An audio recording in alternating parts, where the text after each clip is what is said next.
Artificial intelligence के इस दौर में मैं आपको 6 ऐसे स्किल सेट बताता हूं जो आपके लिए बहुत वैल्यूएबल साबित हो सकते हैं। Number 1, prompt engineering. Prompt engineering इस वक्त मेरे ख्याल में सबसे ज़्यादा अंडररेटेड स्किल सेट है। प्रॉम्प्ट इंजीनियरिंग का मतलब ये है कि अगर आपको सवाल करना नहीं आता तो आपको कभी सही जवाब नहीं मिलेगा। एआई ने ये आके एक ट्रेंड बदल दिया है कि आज से कुछ अर्सा पहले जवाब देने वाले को समझदार समझा जाता था, काबिल समझा जाता था। इस वक्त सवाल करने वाले को ज़्यादा समझदार और काबिल समझा जाता है, क्योंकि इस एआई वर्ल्ड में अगर आपको सही से सवाल पूछना आता है, सही से प्रॉम्प्ट लिखना आता है। प्रॉम्प्ट लिखना क्या होता है? आर्टिफिशियल इंटेलिजेंस के प्रोडक्ट चैट जीपीटी से सवाल पूछने के तरीकाकार को प्रॉम्प्ट कहते हैं। हम उसको सिखा चुके हैं, मेरे यूट्यूब पे वो वीडियोस भी आप लोगों को मिल जाएंगी। प्रॉम्प्ट इंजीनियरिंग बहुत इंपॉर्टेंट होती है और ये आसान काम नहीं है। चैट जीपीटी को कंसीडर करें जैसे एक वो अलादीन का जिन है। एक अलादीन है जो चिराग से निकला हुआ है। अगर वो आपसे पूछता है कि मुझे 3 ऐसे सवाल पूछो, 3 ऐसी विशेस बताओ जो मैं पूरी कर सकूं, तो आप उसको ये नहीं कहोगे कि यार मुझे आइसक्रीम खानी है, मुझे पानी पीना है, राइट, मुझे घोड़े की सैर करा दो। आप इस तरह के सवाल उससे नहीं करोगे। और अगर आपके सवाल ठीक हैं, अच्छे हैं, तो आप उस जिन से बहुत ज़्यादा फ़ायदा ले सकते हो, पूरी ज़िंदगी बदल सकते हो। चैट जीपीटी उसी तरह से है। बहुत ज़्यादा इंफॉर्मेशन है उसके अंदर, लेकिन आपको पूछना आना चाहिए। और प्लस आजकल क्लाइंट स्ट्रगल कर रहे हैं। हेल्थ केयर इंडस्ट्री के अंदर क्लाइंट जो हैं प्रॉम्प्ट खुद नहीं लिख पाते। अगर आप मेडिकल के अंदर हैं, जो सवाल डॉक्टर पूछ सकता है चैट जीपीटी से, वो आप नहीं पूछ पाओगे। पर अगर आप हेल्थ केयर प्रॉम्प्ट इंजीनियरिंग शुरू कर दो, अगर आप डॉक्टर हो और हेल्थ की डोमेन में और आपको हेल्थ रिलेटेड प्रॉम्प्ट इंजीनियरिंग करना आ गई है, तो आप हेल्थ की इंडस्ट्री के अंदर बड़े बड़े मसाइल हल कर पाओगे। फ्रीलांसिंग कर सकते हो, आप अपने प्रॉम्प्ट्स को बेच सकते हो, बहुत कुछ कर सकते हो। इसके लिए आप हमारी वो वीडियो ज़रूर देख लीजिएगा। Number 2, brand development. इसमें पर्सनल ब्रांड भी है। एजेंसी को भी एज ए ब्रांड करना चाहते हैं, किसी प्रोडक्ट को ब्रांड करना चाहते हैं, तो आपको थ्रू एआई ब्रांड डेवलपमेंट करना आनी चाहिए। ब्रांड डेवलपमेंट क्या होती है? आपके पास क्रिएटिव्स होते हैं, आई मीन लोगो होता है, डिज़ाइन होता है, कंटेंट होता है, उसकी एसईओ की रैंकिंग होनी होती है, बहुत कुछ होता है। एआई आपको सारे के सारे टूल्स देता है। इसलिए मैं कहता हूं कि एआई के टूल्स को समझो। व्हेन आई से कि आर्टिफिशियल इंटेलिजेंस सीखो, इसका ये मतलब हरगिज़ नहीं है कि आप कोडिंग करना सीखो। इसका मतलब ये कि उसका एक्सपोजर लो, उसके टूल्स को समझो, उसके लिमिटेशंस को समझो। मैं भी आऊँगा, एक और स्किल भी आपको बताऊँगा। तो जब आपको ये सारा पता होता है तो आप खुद को ब्रांड बना सकते हो। आज जो कल चंद थोड़ा अर्सा पहले लाखों रुपए का काम था, अब आप ये सारा खुद से कर सकते हो।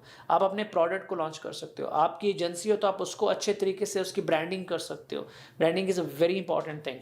Skill number 3, data visualisation. इसके बारे में मैंने प्रीवियस लेक्चर में कहा था कि अगर आपको डेटा विजुअलाइजेशन आ गई, ये इसको मैं एआई का पार्ट मैं कहता हूँ कि ये एक अलग ही दुनिया है। ये एक सोच का नाम है कि आपने समंदर को कूजे में कैसे बंद करना है। मिलियंस ऑफ रिकॉर्ड के डेटा को एक ग्राफ के साथ ग्राफ के अंदर फिट करके डिसीजन मेकर को दिखाना है और डिसीजन मेकर उसे देखते गए कि हाँ मुझे ये चाहिए। 1 मिनट के अंदर वो बात समझ पाए।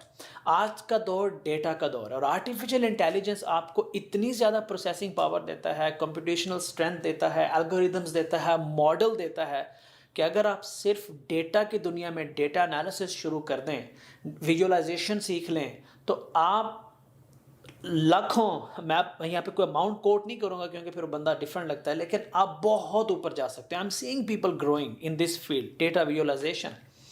उसके बाद जो आर्टिफिशियल इंटेलिजेंस की फील्ड है हमारे पास, NLP, natural language processing. Natural language processing सुनने में औखा लगता है कि यार बड़ी चीज़ होगी, कोई बहुत कॉम्प्लिकेटेड चीज़ होगी। कुछ भी नहीं है, इसको समझना ज़रूरी है। इस पे भी वीडियोस बना के मैंने यूट्यूब पे डाली हुई हैं कि ये होती क्या चीज़ है। कंप्यूटर आपकी लैंग्वेज को समझता है। कंप्यूटर की लैंग्वेज में बात करना, कंप्यूटर से कम्युनिकेशन करना, मैं लेमैन लैंग्वेज में आपको बता रहा हूँ। तो नेचुरल लैंग्वेज प्रोसेसिंग में एक सबसे इंपॉर्टेंट चीज़ है जो डिजिटल मार्केटर्स के लिए, और अगर आप डिसीजन मेकर हैं, आप बैंक में, आप हेल्थ केयर सेक्टर में, उन सब के लिए इंपॉर्टेंट है। पर्टिकुलरली ई कॉमर्स के अंदर सेंटीमेंट एनालिसिस। सेंटिमेंट क्लासिफिकेशन भी आप इसको कह दें। इसमें क्या होता है कि एक सोशल मीडिया मार्केटर जो है वो प्रॉपर और बेटर कैंपेन डिज़ाइन कर पाता है लोगों के सेंटिमेंट्स को असेस करके। देयर आर टूल्स जो आपको बता सकते हैं कि लोगों का ध्यान किस तरफ जा रहा है, रुझान किस तरफ जा रहा है। अगर आप ई कॉमर्स में, तो आपको पहले अंदाज़ा हो जाएगा लोगों के जो प्रेफरेंस है, लोगों के जो बाइंग स्ट्रेंथ है वो किस तरफ जा रही है, लोग क्या खरीदना चाहते हैं। आप इमेजिन करेंगे आप ई कॉमर्स में, आपको पहले पता चल जाएगा लोग क्या खरीदना चाहते हैं, यू विल डू वंडर। आप सोशल मीडिया रन कर रहे हो, आपको पहले पता चल जाए कि लोग क्या पसंद करेंगे, क्या नहीं पसंद करेंगे, क्या पसंद कर रहे हैं, क्या नहीं पसंद कर रहे हैं, आपके फैसले ठीक हो गए, तो you can achieve lot of things, you can achieve wonder. Artificial intelligence का अगला स्किल सेट है AI क्रिटिकल थिंकिंग। मैं पर्सनली, मेरा ओपिनियन है कि यार ये सबसे इंपॉर्टेंट स्किल सेट है, और इस स्किल सेट के बारे में मैं कहता हूं कि ये हर बंदे के पास होना चाहिए। बाकी स्किल सेट हो सकता है किसी के पास हो, किसी के पास ना हो, कोई वो समझ सकता हो, कोई ना समझ सकता हो। AI क्रिटिकल थिंकिंग के बगैर आने वाले सालों में सरवाइव करना मुश्किल हो जाएगा। ये होती क्या है? AI क्रिटिकल थिंकिंग जो है ना, ये होता है कि आर्टिफिशियल इंटेलिजेंस को यूज़ करते हुए, उसकी डोमेन में रहते हुए आइडियाज़ को परसीव करना, प्रॉब्लम्स को आइडेंटिफाई करना और उनके हल आर्टिफिशियल इंटेलिजेंस के ज़रिए ढूंढना, आइडियाज़ जनरेट करना। ये तब मुमकिन है जब, अगेन मैं वही बात कह रहा हूँ, जब आपको आर्टिफिशियल इंटेलिजेंस का एक्सपोजर है, आपको पता है कि इसकी पावर क्या है, आपको सिर्फ उसकी बेसिक्स पता है, तो आप आइडियाज़ जनरेट करना शुरू कर दोगे। आपका एक आइडिया मिलियंस में जा सकता है। एक आइडिया आपकी ज़िंदगी चेंज कर सकता है, एक मुल्क की रेपुटेशन चेंज कर सकता है। इतना भी इम्पैक्ट एक आइडिया क्रिएट कर सकता है। याद रखें, गूगल एक आइडिया ही था, चैट जीपीटी एक आइडिया ही था, फेसबुक एक आइडिया ही था, ट्विटर एक आइडिया ही था, अब ये थ्रेड है, ये एक आइडिया ही है। ऑल्दो कि ये तो कॉपी किया हुआ, बट आइडिया है। सो वो आइडियाज़ आपको तब तक नहीं आएंगे जब तक आपको AI की स्ट्रेंथ नहीं पता चलेगी। अब मैं आपको एग्जांपल दूं इसकी, कि अगर मैं आपको कोई ऐसा ऑब्जेक्ट दिखाता हूं जिसके बारे में आपको पता ही नहीं है। लेट्स से कि मैं आपको एक चीज़ दिखाता हूं, यहाँ पड़ी हुई है। So if I show you this box, और इसके अंदर अभी मेरा एडमिन गिम्बल रख के गया। लेट्स से गिम्बल है। अब में से बहुत से लोगों को गिम्बल का पता नहीं है, तो गिम्बल को कैसे यूज़ करना है, इससे कैसे क्रिएटिव काम करने हैं, आपके माइंड में कुछ नहीं आएगा। पर जब आप इसको खोलेंगे, एक्सप्लोर करेंगे, इसके फीचर लिस्ट पढ़ेंगे, हर चीज़ इसमें चेक कर लोगे, तो फिर आप इससे नए नए आइडियाज़ आएंगे आपको। यार इसको इस तरह से भी यूज़ कर सकते हैं, इससे ये एंगल भी बन सकता है, इससे ये भी बन सकता है। वो आइडियाज़ सिर्फ तब आएंगे जब आप इसको यूज़ करोगे, इसको एक्सप्लोर करोगे, इसको समझोगे। मैं बस यही चाहता हूँ कि AI के वर्ल्ड के अंदर आप इतना एटलीस्ट कर लो।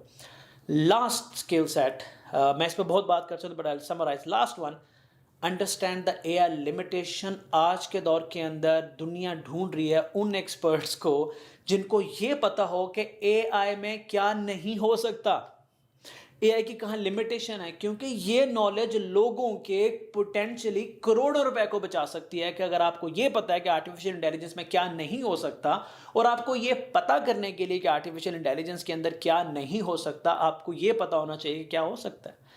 वंस अगेन मैं उसी बात पे आऊँगा जो मैं कहता हूँ, AI इज़ फॉर एवरीवन। आप सबके लिए आर्टिफिशियल इंटेलिजेंस है। आप मैट्रिक में हो या आप ग्रेजुएशन कर रहे हो, आप 20 साल के हो या आप 60-70 साल के हो, still you can do wonders in artificial intelligence, क्योंकि there are many fields of AI जिसके अंदर आप जाके बहुत कुछ कर सकते हैं।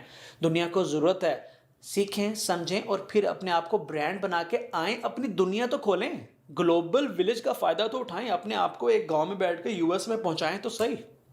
You can do it. फिर आपको पता चलेगा अपॉर्चुनिटीज़ हैं या नहीं है, दुनिया क्या मांग रही है। मैं वो जो देख रहा हूँ इंडस्ट्री में बैठ के, मैं वो आप लोगों तक पहुँचा रहा हूँ। Thank you.